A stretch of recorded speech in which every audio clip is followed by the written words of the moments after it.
Paano ba i-connect itong smartwatch natin? Ayan. So, i-download natin itong Fit Pro. Ayan, yung Fit Pro. So, pupunta lang tayo dito sa set. Ayan. Ayan, set up na siya. The setting dito.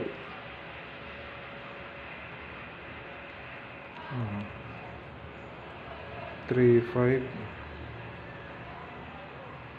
more settings, tapos yan, message push.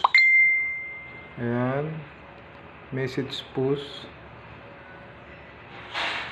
Yan, i-on lang natin to. Call reminding, agree.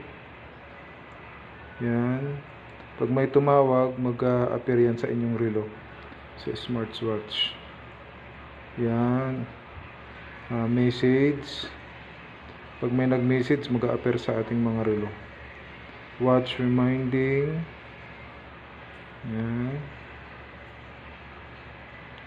Tapos Facebook. Yan. Allowed.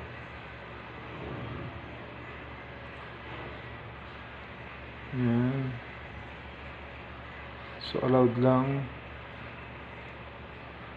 Allowed.